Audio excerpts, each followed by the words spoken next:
This river is a very important river for India. It's called the Ravi River. If we zoom out a little, look where this river is located.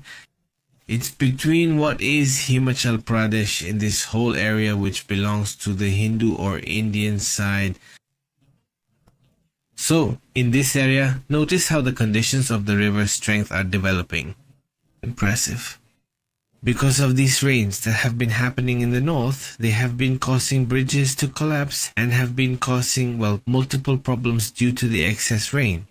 In which, in some places they've almost turned into dams. There have been really severe landslides. These landslides happen and sweep away towns, many houses, many areas that, had been evacuated. But look, for example, there are all those people standing on the bridge. They shouldn't be on the bridge.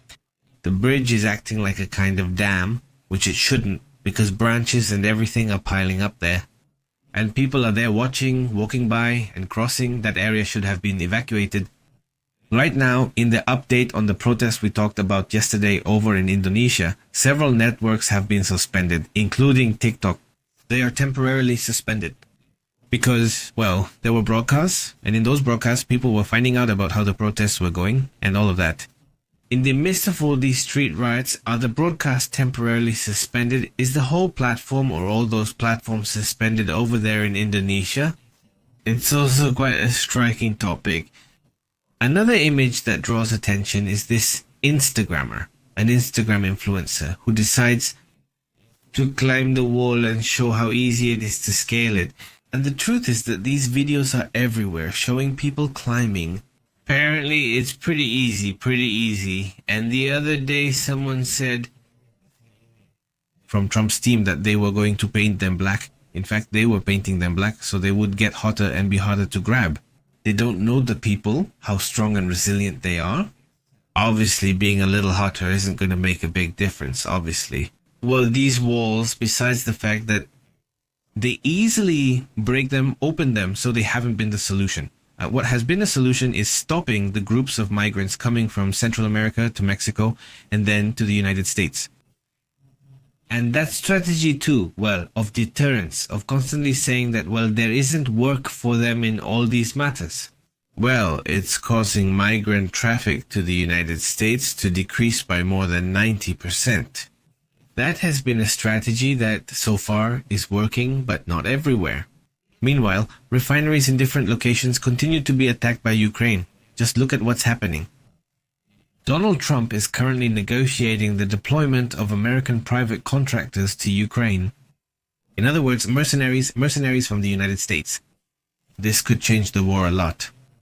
These moves would seek to support this new peace framework led by Europe, in which the guarantee for Ukraine would not come. It wouldn't be with American troops, the army, but with mercenaries. That would be a business on one hand, but without deploying troops. Mercenaries, even from an American company, can come from anywhere. Either way, they're still mercenaries. Paid by the United States, Europe, or both.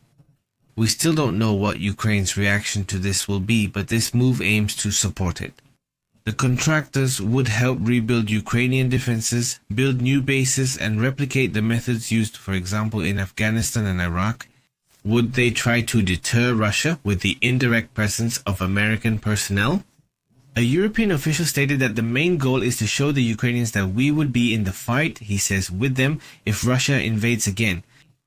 The security plan includes a 3-tiered defense structure, Ukrainian troops on the front line, European peacekeeping forces behind them, and American air support.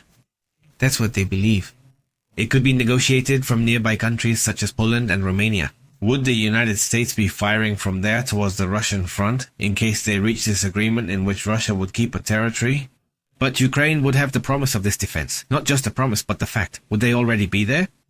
Zelensky, for now hasn't talked much about the details, but he assures that the agreement could come soon to later present it together with Russia. To meet and, negotiate, that would be an important point. The strategy includes the creation of a demilitarized zone of 20 kilometers on each side of the contact line. Thus, to prevent new Russian offensives, the United States would maintain a key role through cargo planes, missiles, strategic missiles, and material support according to what is supposed to happen. Now, it hasn't happened yet. We'll have to wait and see if they would truly be willing to negotiate in this way. For example, the Telegraph says that Putin might be deceiving Trump, trying to prolong the conflict. He pretends to negotiate but isn't actually interested. That's what the Telegraph, this English outlet, claims, insisting that there won't be any negotiation, that this is just about buying more time. Meanwhile, there's an interesting situation in South Korea and North Korea. South Korea would be contacting North Korea with the idea of organizing a marathon. Cross-border, the event would aim to bring together more than 20,000 runners from at least 10 countries and become a symbol of cross-border cooperation. According to the new government of South Korea, it would be something historic. It would be something very interesting. South Korea officially approved the plan to hire, rather to contact, to make the call to be carrying out these negotiations in the demilitarized zone or the demilitarized zone, which is the border area. Organize it so part takes place in South Korea and part in North Korea. The South Korean Minister of Unification approved the contact plan from Paju. That's where the border zone will be, where this sporting event will take place. Now, well, who knows if it will actually happen, but at least it's interesting that it would be done through sports. Well, even if it's just a little bit of dialogue, that would be very positive. Let's hope that it happens. And if we want to successfully celebrate the Payukinsun Demilitarized Zone International Peace Marathon, to create a symbolic stage that connects the Korean Peninsula and the world through peace, the official stated. The event aims to bring together more than 20,000 runners from at least 10 different countries and become a symbol of cross-border cooperation, according to what they have said. Well, very interesting. Let's see if this project succeeds. Well, that's the moment when they fire at a chemical plant over there in Russia. Ukraine reportedly attacked an underground Russian chemical plant that stores military explosives more than 1,000 kilometers away. The main intelligence directorate of Ukraine attacked the Eskiznesky chemical plant where pyroxylin powder was being stored, using or utilizing munitions and artillery systems. According to today's report from the General Directorate, the main intelligence directorate of Ukraine carried out an attack. This was a nighttime attack on an underground explosives warehouse at the Al-Eskiznesky chemical plant in Russia's Tuzla region.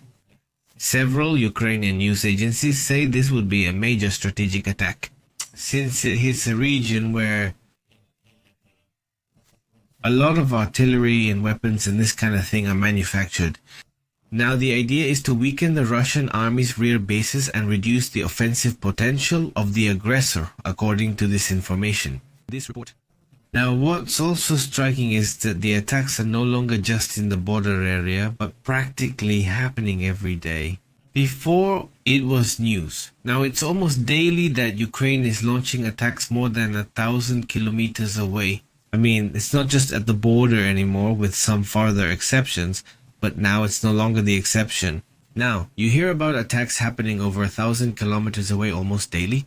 It's a topic that draws attention because something changed in the strategy, something changed in the configuration of these drones, which is allowing them to advance much farther than they did before.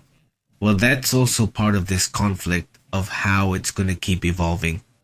According to reports, this is the story of Karina Barbosa, a Brazilian woman who returned to her country after meeting with and joining the terrorist group Islamic State of Iraq and Syria back in 2016.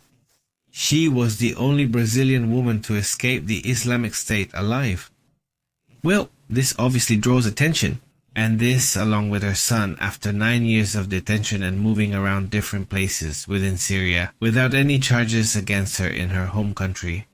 So, Karina would have arrived at the age of 28. She returned to Brazil last week after 9 years, bringing her son born in Syria. By the way, she was 26 years old. When she went there, she converted to that religion and joined a group. She joined this radical group. The journalism student from the University of Belém became radicalized through the internet. The day she ran away, she told her family she was going to the university. The Brazilian Federal Police managed to reconstruct her long journey to Islamic State of Iraq and Syria, through Morocco, then Istanbul. In Turkey, where foreign fighters could easily meet to cross the border and reach Syria, where were these radical groups? Then the young Brazilian woman lost track.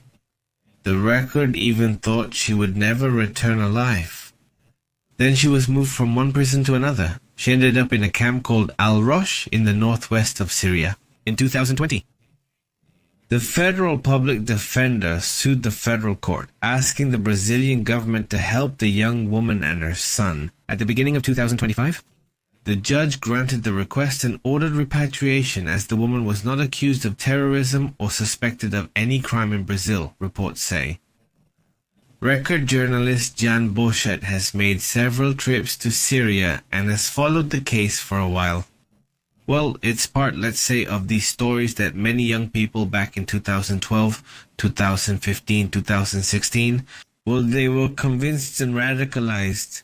Through the internet, they were taken to Syria or to different places to force us to carry out violent operations. A very serious issue. Most of them don't survive these situations. Let's say she's an exceptional case. But let's go to the next broadcast.